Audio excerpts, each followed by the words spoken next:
এরপর আমরা case base type প্রশ্নের দুয়ের দাগের প্রশ্নটি নিয়ে আলোচনা করব।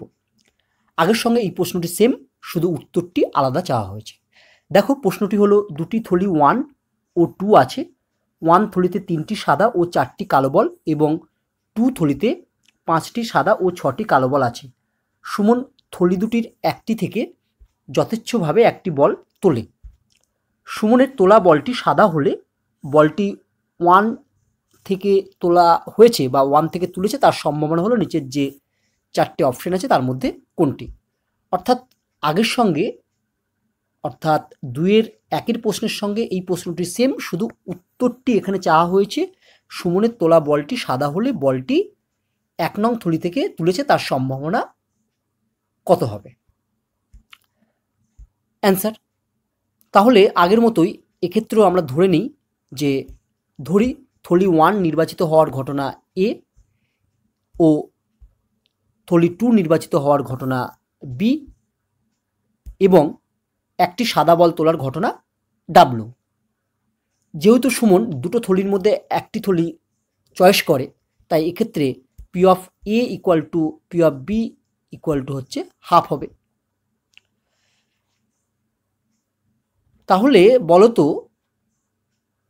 অতএব P of W by A এর মান কত হবে। দেখো P of W by A বলতে বোঝায় এ থলি থেকে অর্থাৎ 1 নং থলি থেকে একটি সাদা বল তোলার সম্ভাবনা। আমরা দেখতে পাচ্ছি 1 নং থলিতে টোটাল বল আছে 7টি, তাহলে 1 নং থলিতে সাদা বল কটা আছে না, সাদা বল আছে 3টি। তাহলে 1 নং থলি থেকে একটি সাদা বল তোলার সম্ভাবনা P of W by A equal to আমরা লিখব, নিচে লিখব হচ্ছে টোটাল বল হচ্ছে 7 আর উপরে লিখব হচ্ছে সাদা বলের সংখ্যা 3, অর্থাৎ P of W by A equal to হচ্ছে 3/7। একইভাবে P of W by B অর্থাৎ দ্বিতীয় থলি থেকে একটি সাদা বল তোলার সম্ভাবনা কত। আমরা দেখতে পাচ্ছি দ্বিতীয় থলিতে টোটাল বল আছে 5 + 6 11টি এবং শুধুমাত্র সাদা বল আছে 5টি। তাহলে P of W by A এর মান হবে 5/11। এবার দেখি আমাদের কি নির্ণয় করতে হবে। দেখো আমাদের নির্ণয় করতে হবে সুমনের তোলা বলটি সাদা হলে বলটি থলি 1 থেকে তুলেছে তার সম্ভাবনা হলো। তাহলে আমরা আগে কি জেনে গেছি, আমরা আগে জেনে গেছি যে সুমন যে বলটি তুলেছে সেটি সাদা, এটি আমাদের আগে জানা হয়েছে। তাই আমাদের নির্ণয় করতে হবে পি অফ ডাব্লুটা হচ্ছে নিচে থাকবে। তারপর দেখো বলেছে যে বলটি থলি 1 থেকে তুলেছে তার সম্ভাবনা। তাহলে থলি 1 নির্বাচিত হওয়ার ঘটনা হচ্ছে এ, তাহলে আমাদের উপরে বসবে হচ্ছে এ, অর্থাৎ P of A by W আমাদের নির্ণয় করতে হবে। চলো আমরা নেক্সট পেজে P of A by W এর মান নির্ণয় করি। অতএব P of A by W equal to আমরা লিখতে পারি P of A intersection W by P of W equal to P of A intersection W এর পরিবর্তে আমরা লিখতে পারি P of A into P of W by A. আর যেহেতু এখানে দুটো থলি এ এবং বি আছে, তাই আমরা এই রাশিটি একবার এর পরিবর্তে এ লিখে নিচে লিখব, মাঝে প্লাস চিহ্ন দিয়ে এর পরিবর্তে বি লিখে নিচে লিখব, সেটা তোমরা জানো। তাহলে আমরা নিচে লিখব P of A into P of W by A plus P of B into P of W by B. এবার দেখো এদের মানগুলো সব আমাদের জানা আছে, এগুলো আমরা বসিয়ে দেবো। তাহলে মানগুলো আমরা বসিয়ে ফেললে পাবো দেখো এটা।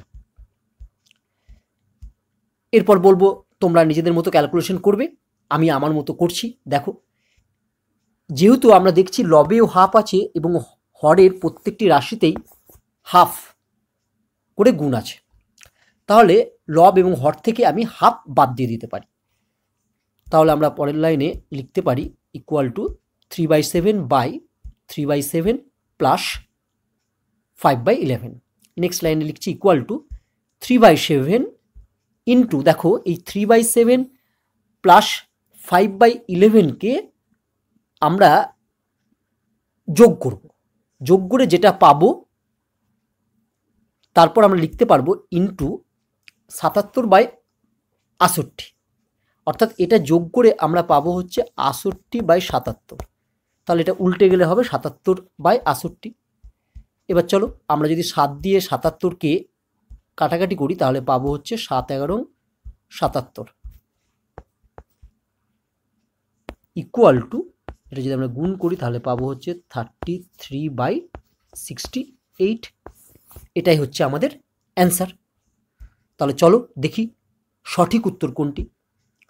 তাহলে দেখো এক্ষেত্রে সঠিক উত্তর হচ্ছে বি, 33/68।